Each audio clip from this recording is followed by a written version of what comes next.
지난 시간에 가르쳐 드린 게 굉장히 중요한 내용이었어요. 그러니까 나는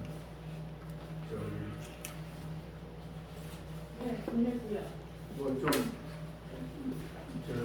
친구를 통해서 언니를 통해서 좀 접수가 됐어요? 아니요. 이제 오늘 처음 봐요. 그러면 곤란한데. 빼먹었으니까 할 수 없어. 그럼 공부한 사람들 자 하나님의 나라라는 말을 예수님이 왜 썼느냐 가장 중요한 게 뭐라고 해요? 세 가지 말이에요. 신앙의 본질을 선사하는. 옳지. 신앙의 본질이라는 단어인데 구약성경에 있었다 없었다? 없었다. 하나님이라는 단어는 나오고 왕국이라는 단어는 나오는데 두 단어가 컴바인돼서 나오지. 또 하나는 뭐였지? 예. 하나님과 사람 사이에 참된 관계를 서술하는 단어가 하나님의 나라다. 세 번째는 주기도문. 예, 아주 주기도문에 가르쳐 주셨는데 누구나 이해할 수 있는 그래서 가장 쉬운 용어로 기독교의 진리를 설명해 줄 수 있어요. 그러니까 1번하고 3번은 1번은 신앙의 본질, 기독교가 뭐냐 신앙의 본질을 설명한 거고 3번은 뭐냐면 그럼 본질을 어떻게 설명할 거냐 가장 쉽게 설명한 단어가 하나님의 나라다. 뭘로 설명했다고? 비유로. 개념으로 설명한 적이 않고 간단히 알아들을 수 있게 천국은 이와 같다. 세 가지. 그 다음에 이제 그렇게 설명하는 때가 이르렀다고 하는데 그 때는 뭘 의미하는 거냐? 때가 참해. 네, 그걸 설명을 드렸어요. 로마 제국이라고 하는 엠파이어 속에서 정치적으로, 사회적으로 시민들을 핍박하고 압박하고 있던 때 절대로 로마의 평화가 아니란 말이에요. 그때 오신 거예요. 세속적으로 역사가들은 박스 로마나 그렇게 말하지만 내부적으로는 제가 설명드렸죠. 황제들이 계속해서 음모모략 이런 시기였기 때문에 진짜 왕이 누구신가를 보여주시는 것입니다. 그 다음에 또 하나 때가 이르렀다. 헬라어로 플라톤 철학이 퍼져가지고 왜곡된 진리가 세계를 지배하고 있었다. 그 헬라어로 참된 진리를 전하려고 헬라어가 퍼지고 있을 때 예수님께서 오셨다. 그리고 이제 끝 부분에 여러분에게 하나님 나라의 현재와 미래, 이미 그리고 아직 아니 이 용어로 설명이 됐는데 그거를 또 다른 표현으로는 제가 가르쳐드렸지. 일단 노트에 써놓으셨지. 뭐라고 했지? 하나는 다가오는 종말론, 또 다른 용어로는 시현된 종말론이라고. 이 개념을 잘 알고 계셔야 돼요. 왜냐하면 현대학자들은 그렇게밖에 안 쓴단 말이에요. 현대학자들은 앞으로 종말이 다가오고 있다.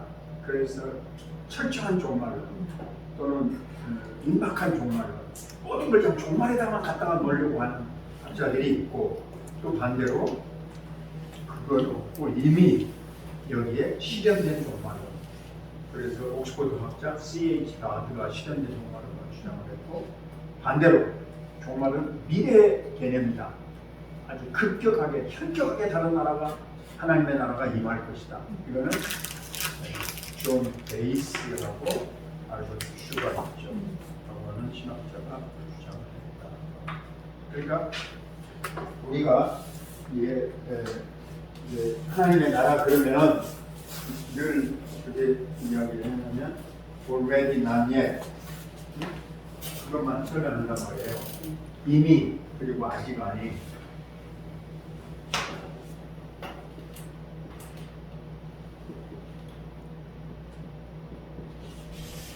이게 보통 그냥 하나님의 나라 그러면 이렇게만 설명하려고 하는 경향이 많다는 말이에요. 이것은 이미 이루어졌다. 그래서 이거는 실현된 종말론. not yet. 아직 안 왔다. 하나님의 나라가. 이것만 따로 떼가지고. 이거는 다가올 종말론. 혹은 어떤 어떤 학자들은 철저한 종말론 이렇게 주장합니다. 금방 내가 설명한 것처럼 따로. 근데 우리는 이 용어를 교과서나 이렇게 수업 시간에 많이 썼는데 오늘 내가 조금 다르게 여러분한테 해석을 드리고 이게 지금부터 말하려고 하는데 굉장히 중요합니다.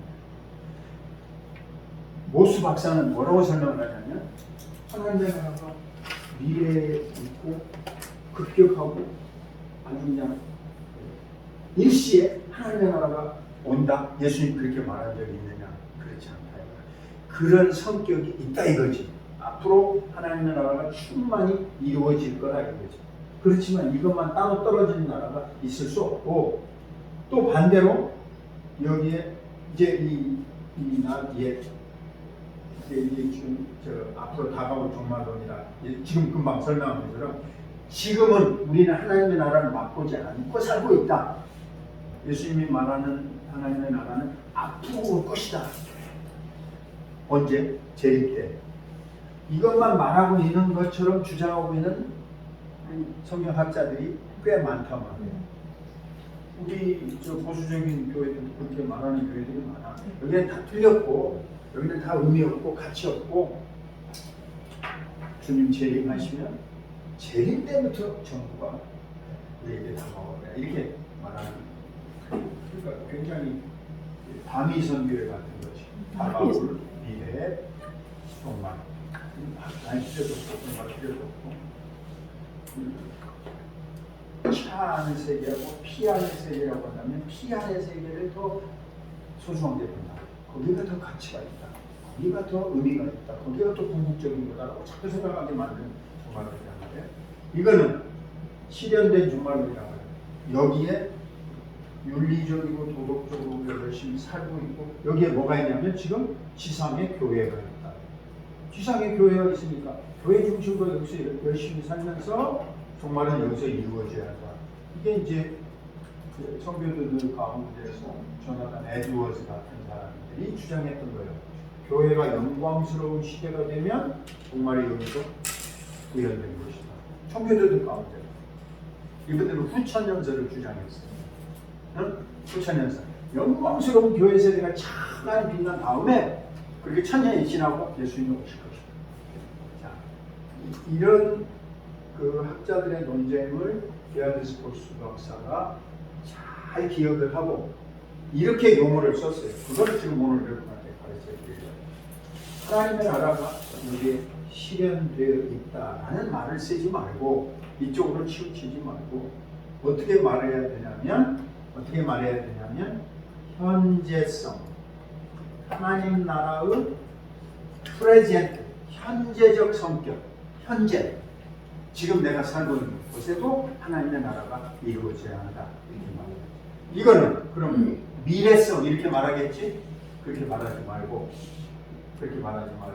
미래성이라고 말하지 말고 뭐라고 말해야 되냐면 점진성. 그래서 현재성과 미래성, 점진성이 결합이 되어 있다. 왜? 점진적으로 나아지려면 하루하루 오늘을 살아내야 연결이 되는 거 아니에요? 응? 어떻게 생각해요? 김수환 목사님. 자기 병이 점진적인 거였어. 급박한 거였어. 자기가 몰라주죠. 응? 누가 짝꿍 될 수도 있고. 어? 우리 김 목사님. 아니. 급성도 있고 점진성도 있지. 어떤 사람은 습관이 나빠가지고 조금 버릇이 쌓이다가 나빠질 수도 있잖아. 그러니까 놀랍게도 지금 우리는 칼빈의 종말론 게아르스 보스의 개념을 딱 이렇게 묶어놔 버렸어요. 이미 그리고 아직 아니. 근데 이 개념보다는 훨씬 더 좋은 말이 이거예요. 현재성과 점진성. 하나님의 나라가 여러분과 제 안에 현재 있어. 근데 완성은 아니야. 점진해 가다가 완성이 온다. 아멘이죠? 아멘.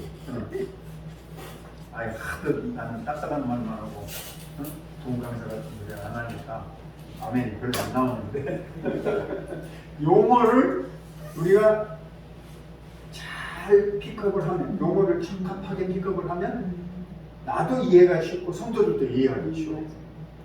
신학자들이 해야 할 중요한 작업입니다. 네? 이미 이루어졌다. 그 좋은 말이긴 해도 나는 이 말이 훨씬 더 어때요, 정 목사님? 훨씬 더 실체와 와닿아. 실체와 실제 현재성, 하나님 나라의 현재성. 나는 현재 존재하고 있으니까 나한테 현재 와 있고 그 다음에 미래에 온다. 그 너무 막연해요. 너무 막연해. 그러니까 점진적으로 성취되어 가다가 이것이 극적으로 최종 하나님 나라가 우리 안에 올 것이다. 자, 이렇게 두 단어를 이렇게 조금 이해하는 게 좋겠다고 말이에요. 신학자들은 실현된 종말론하고 다가온 종말론이 갈라져 있고, 그 다음에 우리가 이 용어를 이해한다고 해서 아쉬워요.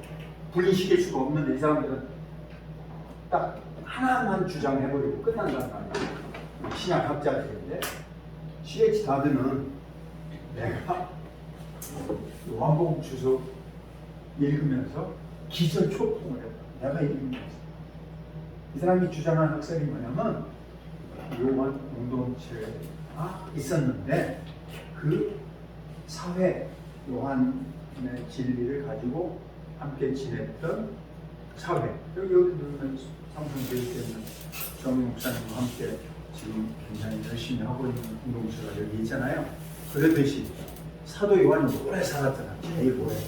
그리고 에베소에 현지 7교회를 보냈고 자기는 반모섬에 살다가 귀한 갔다가 계시록을 썼고 이렇게 됐잖아요. 그러니까 터키 에베소 바로 앞에 그러니까 제가 배를 타고 낚시배를 타고 갔어요. 거기는 정규 연락선이 오랜만에 한 번씩 있어서 반모섬을 그 요한 근데 제가 전에도 말씀드렸지만 제가 가본 성지 중에는 원형 그대로 보존되어 있는 곳이 딱 그것밖에 없어요. 지금도 반모섬이라고 부르는 거예요. 지금도 파트모스 섬 그대로 불러요. 에베소에서 배를 타고 4시간 가는 거예요. 가나다에 나는 절대적으로 추천해. 근데 5번 갔는데 딱 한 번밖에 못 갔어요. 가보고 싶었는데 거기를 갔다 오면 다 토한단 말이에요. 그리고 시간이 많이 걸려요. 터키를 다 봐야 되는데 7교회 다 봐야 되고 그래서 거기를 여행사에서 돈이 안 남으니까 아니 관광객 많이 데리고 다녀야 되는데 섬에다 갖다 놓고 거기서 뭐가 나와? 어?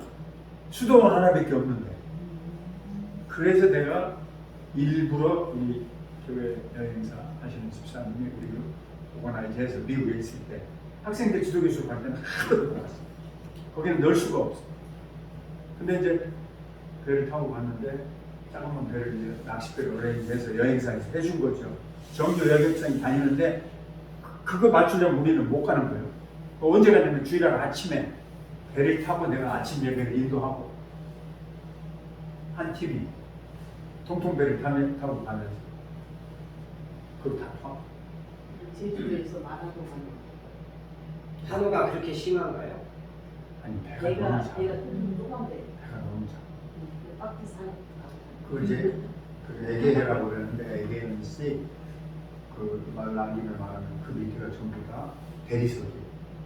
그래서 여러분이 터키탕이라고 하는 이유가 그 돌을 딱 잘라다가 예쁜 대리석을 전부 목욕탕을 꾸몄잖아. 그 바람에 터키탕이 된 거예요. 터키탕이 뭔가 무진장 쌓여 있어 바닥이. 아이고 그걸 잘라서 목욕탕을 만드니까 터키 사람들이 나라 이름도 바꿔버리잖아요 이번에. 터키 무진장 쌓여 있고 미국의 개인 주택도 전부 그 에게 연안에서 나오는 돌로 다 꾸민다. 어마어마하게 많이 나왔어. 그냥 무슨 어떻게 그렇게 오색 찬란한 돌들이 빨간 돌, 노란 돌 다 잘라서 파는 거예요. 근데 그건 전부 지금 그리스에 소속돼 있어요. 그리스하고 터키하고 전쟁을 벌였는데 터키가 졌어요. 결국 그 모든 성을 옵샷 다 그리스가 가져가고 대신에 터키는 뭐가 필요하냐면 그 보스포러스 해역 흑해로 올라가는 조그마한 그 양쪽 대륙 사이에 건너편 땅이 필요해요. 이 유럽이고 여기는 아시아고. 그러니까 그것만 사수하려고 전쟁을 거기다가 목숨을 내거든요. 그래서 그 북쪽 땅을 터키는 가져왔어. 조그마한 바다 건너서 그 터키가 가져가고 앞에 있는 바다는 전부 그리스가. 제가 요한 얘기를 하려다가 여기까지 갔는데 그 요한이 남긴 전통, 요한이 남긴 신앙의 그 영향력이 동방전교회는 휩쓰고 있다. 그래서 세인트 존스 처치가 성 요한 교회가 동방교회의 90% 이상. 우리는 요한의 은혜를 받아. 요한으로부터 우리는 복음. 자, 왜 자꾸 내가 이 말을 하냐면, 그 이제 C.H. 다드 얘기가 여기까지 갔는데, 현대 학자들은 새로운 학설을 만들어내야 자기가 전해내지잖아요. 요한복음은 독특하단 말이에요. 마태, 마가, 누가 같이 역사성이 없고 예수님에 대해서 사실 기록하지 않잖아. 그냥 요한이 본 해석, 요한이 중요하게 생각한 것만 따서 모아놓은 거잖아요. 그러니까 C.H. 다드가 주장하기를 이건 요한이 직접 쓴 게 아니고 요한과 같이 있었던 교회 생활했던 성도들이 요한의 이야기, 다른 제자들의 이야기를 하고 묶어서 시간적 순서가 아니잖아요. 요한복음은 태초의 말씀이 예수님 탄생 얘기도 안 나오잖아. 마태복음이나 누가복음은 예수님 탄생 얘기도 나오잖아. 요한복음은 태초의 말씀이 계시니라 탄생 얘기가 안 나오잖아. 시간적으로. 그러니까 이것은 요한 공동체가 발전시킨 기록의 집합이다. 편집한 거다. 뭐 가설은 얼마든지 세울 수 있고. 이게 옥스퍼드 신약 교수가 내놓는 주장이니까 얼마나 센세이션을 일으켰는지 모릅니다. 책도 엄청나게 팔려. 응? 그러니까 이제 다른 우리 누가 보고 막 그렇게 봐. 다른 복음서는 어떻게 했어요? 루키안 띠오리라 누가 복음 원 복음서를 또 내놓기 시작합니다. 아니 잠깐. 마르칸 띠오리라 마가복음 원 복음서이 또 나와. 그것도 똑같이 또 지금 말하는 대로 마가와 함께 있던 공동체가 훗날 기록합니다. 자, 성경은 내가 지난번에 얘기했어요. 역사의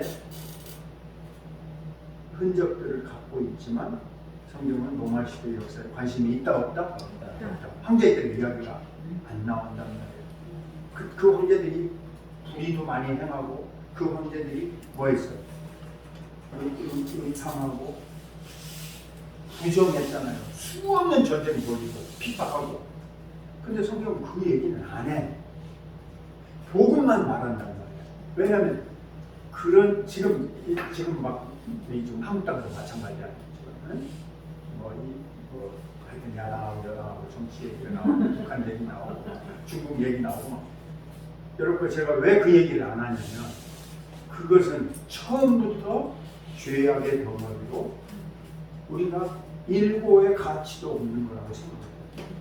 왜 여러분과 제가 여기서 이 공부를 하냐면 성경은 예수님의 복음의 메시지를 전해준단 말이에요.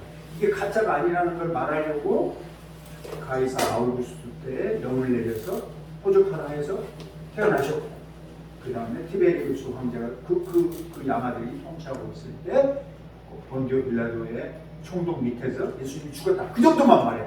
이놈들이 얼마나 나쁜 놈들인지 얼마나 악행을 했는지 성경은 관심이 없어요. 왜? 하나님의 복음을 여러분과 저에게 지금 말하려고 하는 거예요. 이 성경의 초점이. 응? 복음서의 초점이 당시의 로마의 불의한 일 쓰지 않는다니까. 사도행전 더군다나 바울이 돌아다니는 게 로마도 갔고 아테네도 갔고 그런 정치 사회적인 언급이 없어요. 오직 거기 가서 뭘 얘기를 해? 거기 가서 오히려 무슨 얘기를 해? 너희들이 헛된 우상을 섬기고 있고 왜 쓸데없는 철학에 빠져 있느냐. 그들의 영혼을 구원할 메시지만 바라는 거예요. 네. 그러니까 우리가 그걸 중심으로 봐야지. 지금 같은 식으로 지금 내가 말하는 지금 C.H. 다우드라는 훌륭한 교수가 그런 이론을 내놨다. 이건 사회적 접근이라고 해요. Sociological approach. 성경에 대해서 사회적으로 접근하는 거예요. 성경이 요한복음이라는 게 요한이 계시를 받아서 썼다고 접근하려고 하지 않고 사회적으로 깜깜하게 들여다봐라. 그 시대가 요한이 혼자서 핍박받고 있었는데 그런 글을 다 쓸 수 있었겠어? 누군가가 옆에서 도와줬지? 그러면 또 옆에 또 누군가가 더 있었겠지? 그렇게 하게 되니까 누가는 12사도가 아니었어요. 바울의 제자였던 거예요. 마가는 베드로의 제자였고. 그러니까 누가복음에는 루키안 띠오리가 만들어지는 거예요. 아, 이게 봐봐요. 봐봐. 사도행전을 가만히 생각해봐요, 여러분.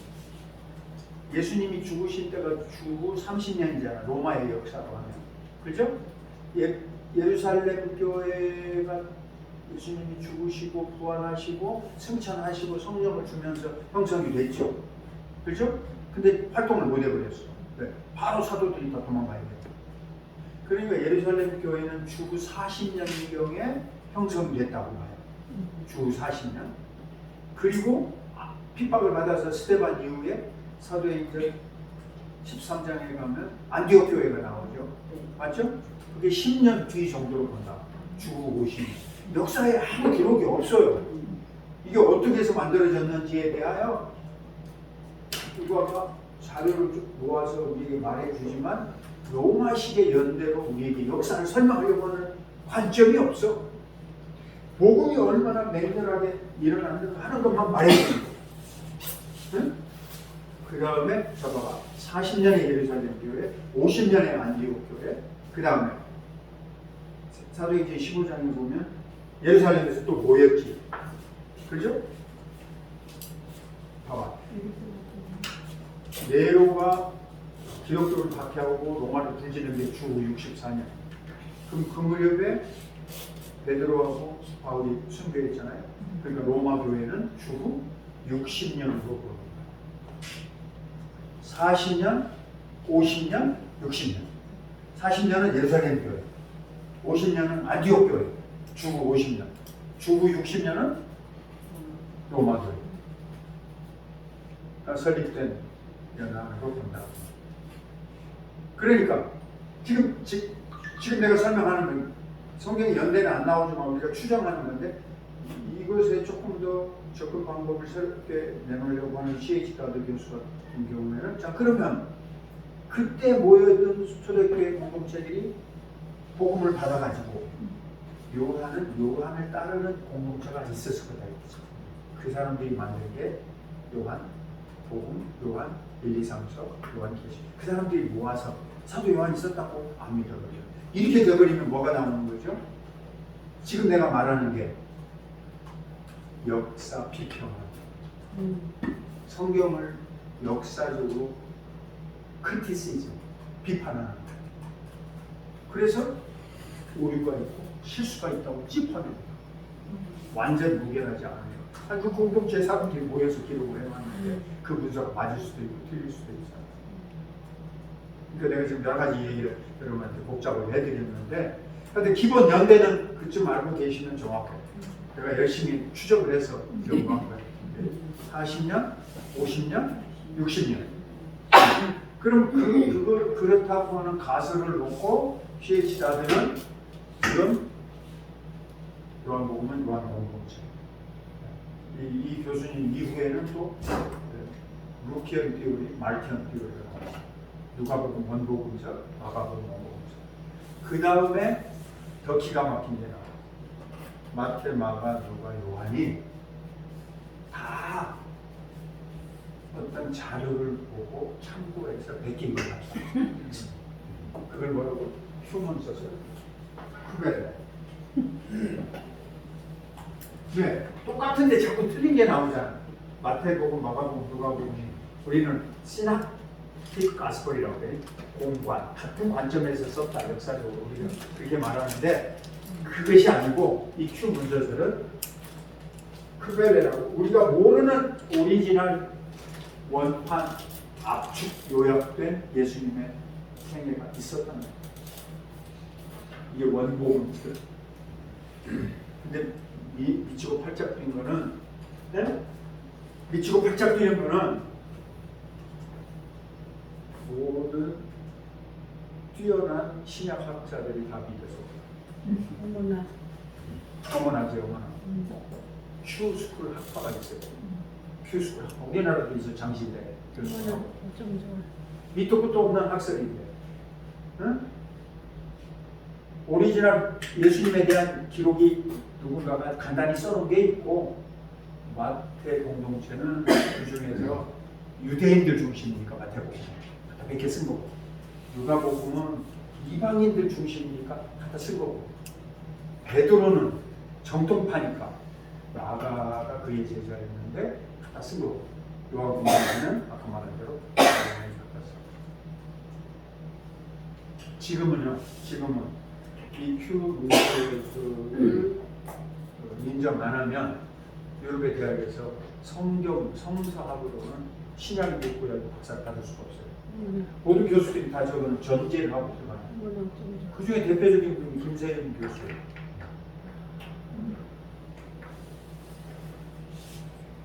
아니 그것도 몰라?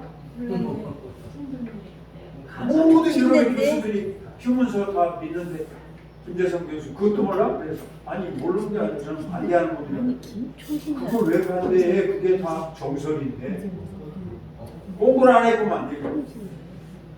그래서 저는 꼴통 보수 맞으면 덮어놓고 믿는 이 극단적인 근본주의자로 몰리는 거예요. 어머나. 그게 아니죠. 그 아니, 사람들이 반대네. 기본을 잘못 알고 성경을 하나님 말씀이 아니라는 식이죠.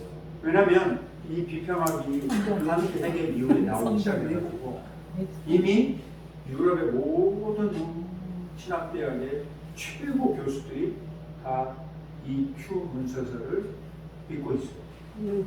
그 밑에서 박사받은 제자들은 말할 필요 없죠. 그 성경을 비평하는 거예요. 성경은 성경에 오류가 없다. 그건 우리 웨스민스터 신앙 고백서를 믿는 극보수. 그러면 유럽의 교회도 다 그 영향 속에 전부 다. 그러니까 망하지 뭘. 그러니까 절대적인 하나님의 말씀이 없어요. 어머. 그러니까 유럽 교회가 그래서 망하는 거예요. 그러니까 아니, 망해진다네. 사랑의 교회에서 유럽의 교회를 망가졌어. 지속하고 있거든요. 그건 잘된 거지. 어떤 신앙으로 개척하고 있느냐? 그래서 몰라. 별꼴이 반쪽이야. 제가 이제 한국 복음주신학교 총무를 했는데 이제 각 교수들이 이렇게 논문 내고 발표를 하게 되잖아요. 각 주를 다는 게 전부 다큐문 문서설로 다 통일돼 있어요. 전부 개척 다. 안 하는 게 나아요. 그러니까 이 방법론을 받아들이면 그렇지, 안 하는 무식하고 것보다 못하지. 공부했다고 뭘 개척을 해. 말을 하고 이 문서들을 안 받아들이면 나 같은 근본주의자고 꼴통 보수고 저건 덮어놓고 믿는 실력 없는 사람이라고 치부를 해버리고 성경에 대한 관점에서 이미 딱 가요. 딱 달라졌어. 근데 나도 이제 이 문서설 공부를 해보니까 이거는 여러분과 저를 정말 달콤하게 미혹해요.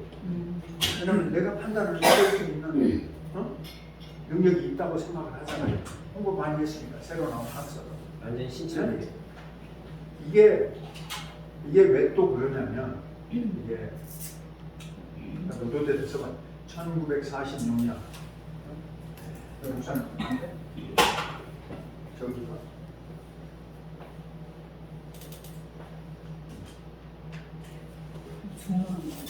어떤 크게 치게 된 게 뭐냐면 1946년 이집트에서 나그 한마디 그냥 이대로 쓰시면 돼요. 나그 한마디라는 문서집이 발굴이 됐어. 누가 모아놨는지 모르는데 이집트는 그 습도가 없어서 썩지가 않아요. 초대 교회에 기록이 남아있는 서책들이에요. 이렇게 묶어져 있어. 근데 이집트는 문서가 오래전부터 발전했고 가죽에다가 쓰여져 있는데 여기서 뭐가 나왔냐면 로마 복음서가 나왔어. 이 여러 개가 나왔는데 그 중에 하나가. 아니 그 로마 복음서는 뭐예요? 토마스 가스펠이라는 거지. 예수님 12제자 중에 네? 예. 토마스 가스펠. 예. 이게 사람을 헷갈리게 만드는 거예요. 그래서 큐문 소설이 인기가 있고 큐문 소설이 말이 되는 거예요. 야, 지금 새로 문서들이 하나 출토됐는데 보니까 여기에는 예수님의 부활도 없고 수천도 없고 재림의 얘기도 없어. 도마 복음서에는 없어요. 기적도 없어. 그냥 윤리적인 가르침만 모아놓은 거예요. 복음서가 아니지. 이걸 절찬리에 이제 뿜어내기 시작했어. 그러니까 다른 복음서들은 이 원 문서에서 잘 모르니까 그냥 크벨레, 큐문서라고 하는 거예요.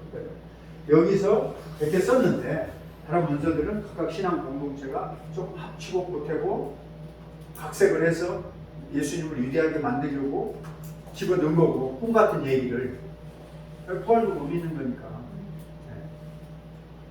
나가 한마디 문서 중에 출토된 로마 복음서라는 곳에는 깨끗하게 윤리적인 가르침만 들어있다. 그러니까 이게 큐 복음서를 제대로 가감 없이 우리에게 보여주는 겁니다. 이 도마 복음서를 절찬리에 팔아먹은 지식으로 팔아먹은 사람이 김용옥 교수예요. 돌. 어머 웬일이야 밥맛이야. 완전 쓰레기. 완전 밥맛이야. 거기 한국신학대학 나왔잖아. 아우 거길 왜 나와 또. 그러니까 돌이 다른 사람 이거 이제 우리는 말도 안 되는 거니까 도마 복음서는 나쁜 건 아니지만 말도 안 돼. 너무 이렇게 교훈을 윤리적으로 축약해 놓은 간추린 설교집 이렇게 우리는 그냥 생각하는 거지. 네. 자세히 쓴 게 아니고 초대교회 어떤 성도들이 예수님에 대해서 간추렸다고 우리는 보여주지. 네? 그런데 김영옥 교수나 이런 성경 비평학자들은 이게 진짜라는 거예요. 이래서 여러분과 제가 헷갈리게.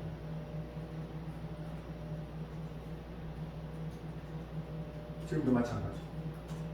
그러니까 유럽 대학에 유학을 가서 그 대표적인 케이스가 신성종 교수님이에요. 신성종 목사님이요? 네. 우와. 박사학위 논문을 써야 되는데 밥맛있다. 아우 진짜. 그 지도 교수가 바울 서신의 원 저작서를 다 부인하는 거예요. 바울이 쓴 글은 불과 몇 편밖에 없다고. 어?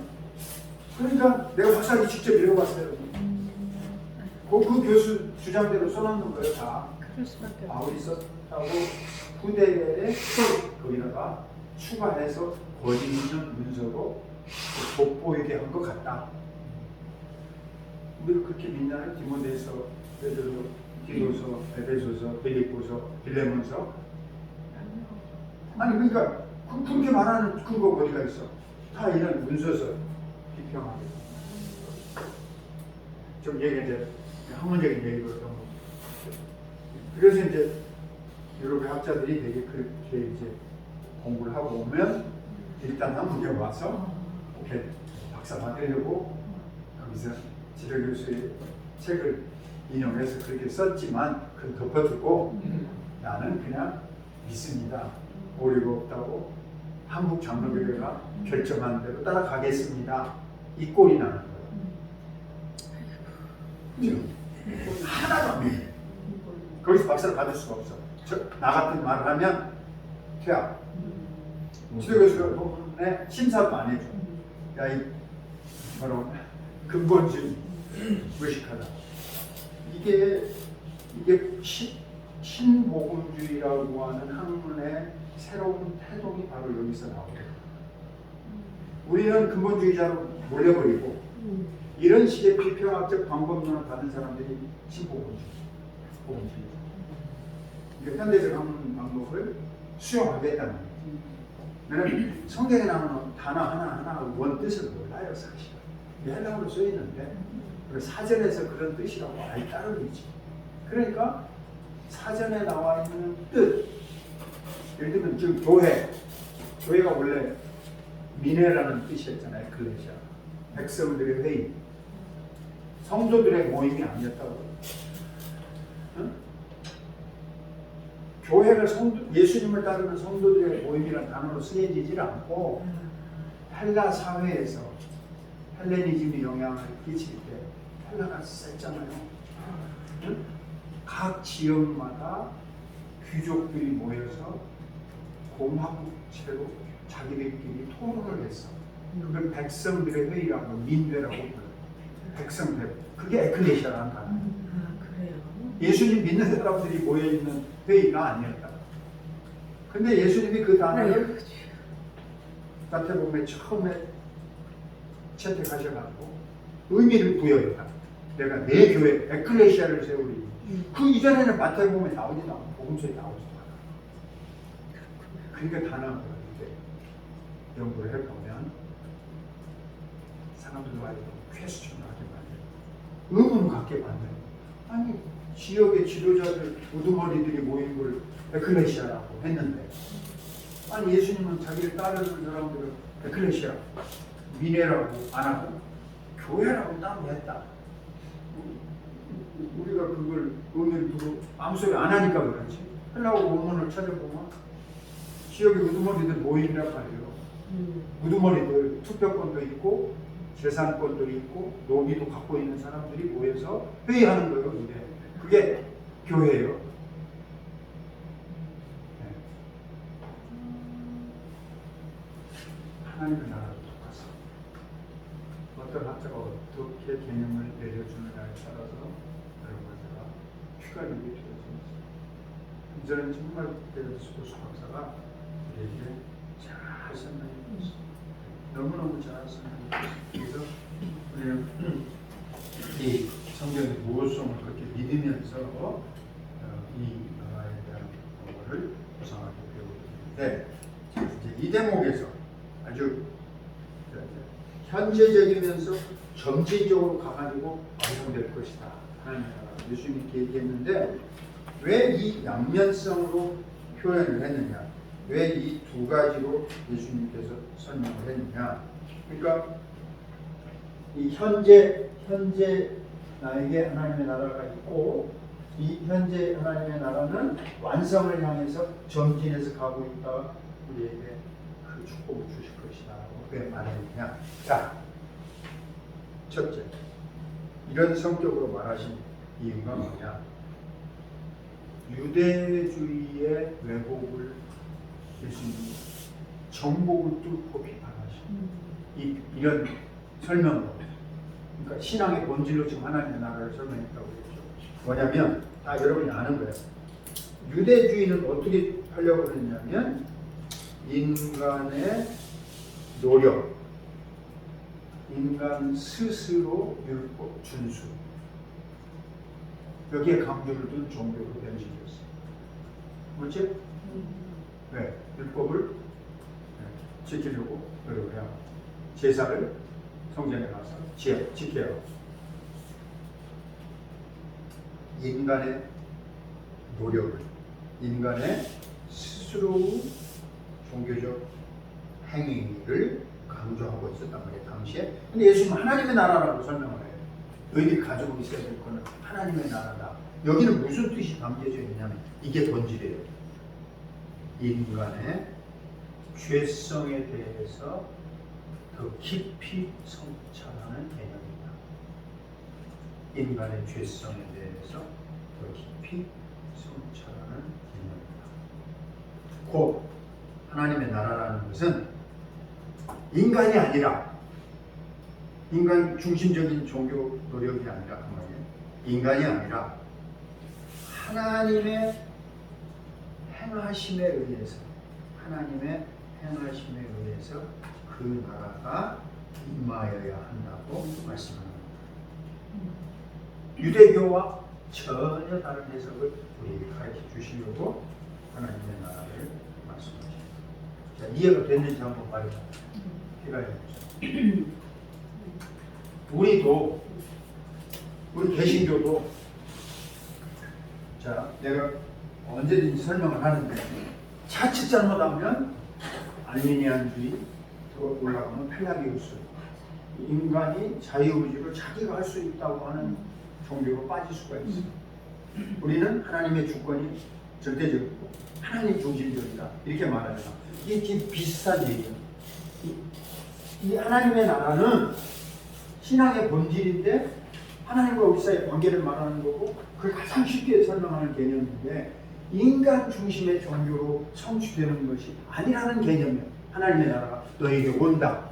하나님이 스스로 하시는 활동에 의해서 하나님의 행동에 의해서 예수 그리스도를 보내셔가지고 그가 주도적이고 주권적으로 여기서 행하신다는 개념.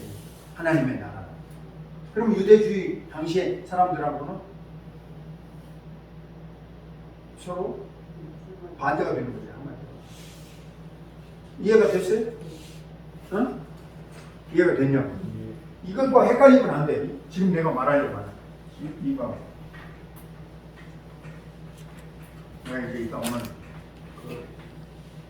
여기 신학관에서 조금 설명을 하는데 우리는 이제 이성과 믿음 가지고 신학을 구조화시키는데 그런 걸 제가 믿음이라고 하면 믿음은 로마서 10장 17절에 하나님의 말씀을 들음에서 난다고. 그렇죠? 네. 우리가 만들어내는 게 아니잖아요. 에베소 2장 8절. 그 근거는 은혜예요. 너희가 그 은혜로 말미암아 믿음을 통하여서 구원을 얻었나요? 그렇게 되어 있지. 에베소 2장 8절, 로마서 10장 17절. 그렇지? 그러니까 믿음은 첫 번째 이런 걸 내가 수동적으로 수납하는 거예요. 여기에는 피동성이 있어요.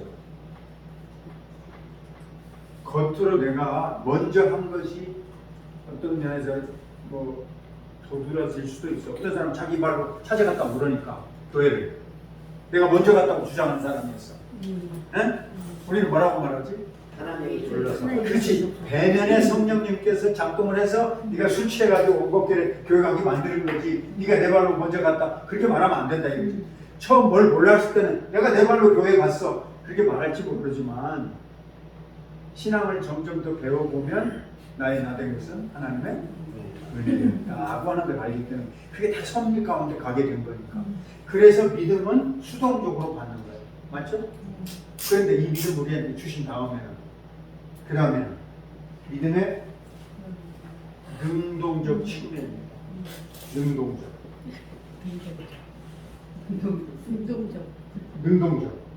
능동적 측면이 있어. 이거는 우리의 자발적 노력. 어디에 나와요? 이런 게. 이 두 개념을 제가 구원의 길이라는 책에서 썼어요. 제가 어디서 읽었냐면 안토니 후쿠마라는 조지신학 교수님의 인간론 책에 각 주에서 이걸 찾았어. 그러면 내가 공부를 했던 분인데 마지막 은퇴하시던 해 이분이 대역주 인간론이라는 책을 썼는데 여기 우리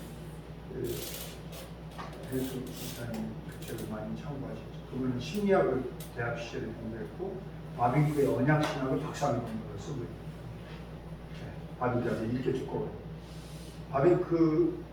언약신학을 공부하려면 그 박사학위 논문을 활용해야 돼. 나만 갖고 있어 지금. 내가 안 죽으면 내가 네. 네? 네. 안 죽으면 그러니까 보배같이 갖고 돌아다니는 거예요. 이렇게 두꺼운 논문을 내가 다 복사를 해갖고 갖고 왔어요. 칼빈 신학대학교 도서관에서. 하나만 빌려주세요. 그걸 내가 복사하고 있으니까 교수가 지나가면서 야, 너 거기 취직했냐? 너 뭐 하고 앉아있냐? 나는 언젠가 내가 바빙크도 그렇고 언약신학도 내가 이걸 가르칠 날이 오리라. 그렇게 하고 지금 품에 안고 끌고 다니는데 아직 시간을 맞춰서 다 풀어내지는 못했는데 그럴 만큼 정통신학을 공부한 분이 후쿠마 교수님의 키가 크고 환장하시거든요. 또 강의해 주세요. 정리되시면 또 강의해 주세요. 아, 그게 또 꼭 해야 되겠지. 우리가 기회를 드릴게요. 이단 떠나실 때까지. 네. 근데 정말에 내가 보배 같이 갖고 다녀. 네. 이사를 가면 그것도 챙기고. 갖고만 다니면 안 돼요. 그 다음에 하나님의 나라도 스코틀랜드에서 나온 박사학위 논문 하나 내가 품고 다녔지. 스코틀랜드에서 나온 박사학위. 그 사람은 어떻게 그거 딱 하나 쓰고 나머지 어디로 갔는지 사라져버렸어. 네. 에버딘 대학에서 칼빈이 하나님의 나라의 개념과 개혁주의 관점을 박사학위 논문을 써놨는데 그것도 내가 복사해갖고 좀 모양했거든.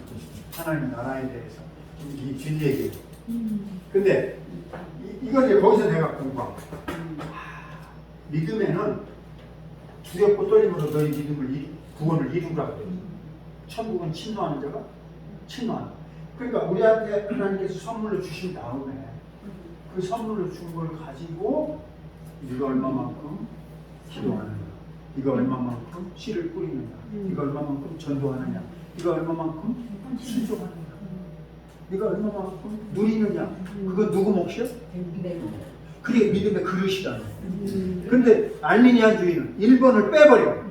이게 은혜로부터 온 것을 빼버려. 알미니안주의는 인간의 의지로 했다고 자꾸 주장을 하니까 알미니안주의는 근거가 없는 거죠. 그리고 나중에 성취되면은 자기의 주장과 의를 내서 그러니까 그건 본질적으로 잘못된 거예요. 근데 우리는 1번의 근거를 이건 은혜야, 은혜. 물론 여기도 은혜, 여기도 은혜고 여기도 은혜가 다 은혜인데 이거는 수행할 수 있는 은혜를 주신 거니까. 그렇지만 여러분과 제가 예를 들면 똑같냐고, 응? 이 새벽기도를 인도하는 목사님하고 게을러 터져가지고 기도도 안 하는 유럽의 신학자하고 어떻게 똑같냐고요, 믿음이. 그러면 안 되죠. 아니잖아. 여기는 뜨겁게 하나님 앞에 응답을 받으려고 몸부림치면서 자기의 그 신앙의 헌신을 하는 거 아니에요. 그렇죠. 떨림으로 구원을 이루라는 말이 은혜로 구원을 받는 거랑 다좀 뜻이 다르네요. 그 안에 네. 오묘한 우리의 참여를 네. 펼쳐낼 수 있도록 허락하시는 거죠. 그러니까 이게 기가 막힌 은혜. 이게 칼빈이 이렇게 말했다 그래서 1번은 거저 공짜로 주시고 이게 이중적 상급이라는 칼빈이. 1번은 공짜로 1번은 믿음으로 구원을 주셔. 1번은 수동적으로 받은 걸로 구원받아. 2번은 뭐냐면 상급이란 말이야. 상급. 그렇지. 칼빈이 이중적 은혜라고 그랬어. 아니 구원도 공짜로 주시면서 조금만 잘했으면 너 잘했다고 금열 요한을 주시고 30대, 60대, 100대 이라는 만큼의 또 멸관으로 보상해 주신다. 보상해 주신다. 그러니까 하나님 나라의 개념에서 우리가 지금 말하는 거죠. 하나님의 나라는 개념이 오기 전까지는 하나님이 하시는 주동적인 사역, 하나님의 주권적 역사, 구원 역사이고 섭리이고 세상을 이끌어 가시는 일이지. 하나님의 통치, 네? 하나님의 주권적 통치, 하나님의 주권적 통치. 동시에 지금 내가 뭐라고 말했어? 인간의 죄성에 대한 깊이 있는 통찰을 가져다 준다. 하나님 나라는 우리의 죄성에 대한 깊이 있는 통찰. 알미니안주의가 들어갈 여지가 없어. 우리는 죄인이에요. 죄인인데 믿음을 발동하면 하나님 은혜를 주신다고 합니다. 두개 다 은혜네요. 응? 은혜야. 두 개 다 은혜야. 속이 시원하네. 어거스틴은 철저하게 그래서 그러니까 선행적 은총, 예방적 은총, 수행적 은총, 어거스틴 저렇게 세 가지로 말했는데 철저하게 은혜. 이렇게 말하면 윤정도 수종은 우리 상화 쪽 생각하시면 상화. 그렇지. 상화. 농산성 들어가는 세 가지로 이렇게 말해도 되지. 여기는 칭이고, 네. 여기는 칭이고, 여기는 성화다. 그렇게 말해도 되지. 1번은 어차피 구원을 주시는 거니까.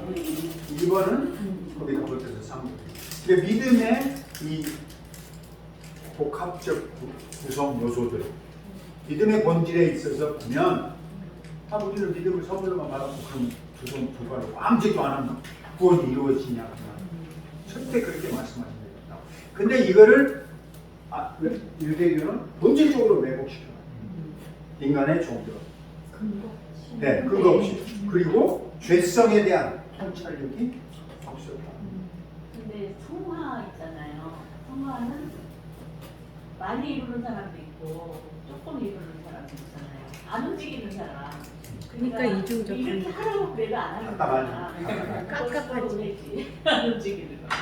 근데 정말 그 수동부스는 그러니까 믿음으로 문에 구원을 얻었다는 의미에 대한 믿음이 정확하다면 그 다음에 능동도 측면이 나타날 수밖에 없는 거잖아요. 근데 이제 이 믿음이 정도가 있다. 어린아이의 믿음.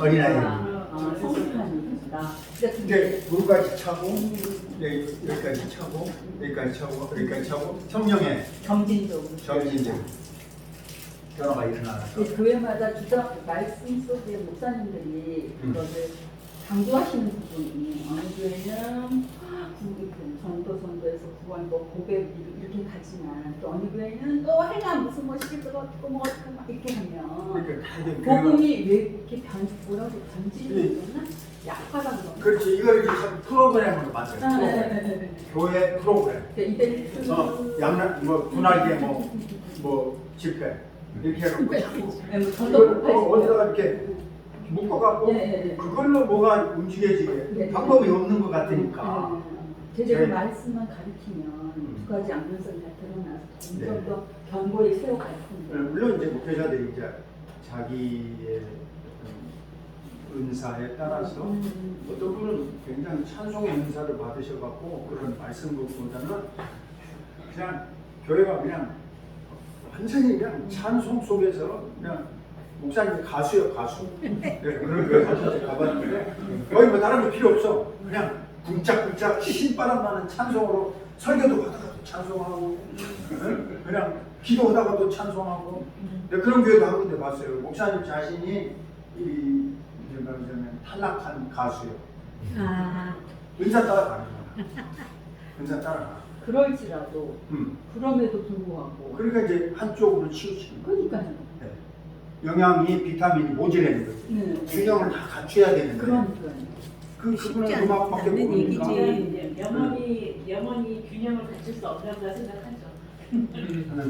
그러니까 이제 제가 가서 동해를 인도하면서 여러분은 너무 제가 보니까 감정적으로 치우쳐서 좀 뺍시다 감정을.